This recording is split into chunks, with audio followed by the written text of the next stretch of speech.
దీనికి బేసిక్ ఈ కమ్యూనికేషన్కి ముందు ఫస్ట్ ఫౌండేషన్ ట్రస్ట్ ఉండాలి. యూ ట్రస్ట్ అండ్ నువ్వు మోస్ట్ ట్రస్ట్ వర్ది ఫ్రెండ్ ఒకరికి ఒకళ్ళు అయ్యారనుకోండి, ఇంకేమవుతుంది, వీళ్ళకి వీళ్ళు వర్క్ ఎన్వైర్న్మెంట్లో ఎదురయ్యే ప్రాబ్లమ్స్ వాళ్ళతో ఒకరితో ఒకళ్ళు షేర్ చేసుకున్నప్పుడు, ఒకరి సజెషన్స్ ఒకళ్ళు తీసుకున్నప్పుడు it is like a stress buster.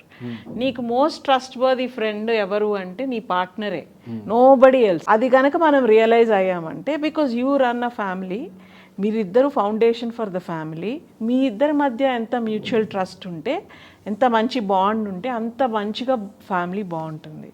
So మీరు దానిని పోగొట్టుకోకుండా ఎటువంటి కండిషన్లో అయినా సరే ఎవరు ఏది షేర్ చేసినా బీ అ గుడ్ లిజనర్. ఒకళ్ళు ఒక టైంలో బాగా ఒకరికి మాట్లాడాలనిపించినప్పుడు అవతల వ్యక్తి కూడా టైం ఇవ్వాలి. సో వినాలి, దాన్ని చక్కగా అర్థం చేసుకునే రకంగా ఉండాలి. ఒక్కొక్కసారి మనం ఇమోషనల్ అవుతాం, అలాంటప్పుడు ఎలా దాన్ని సంజాయించాలి, ఈ రకంగా ఆలోచించి చూడమని చెప్పాలి.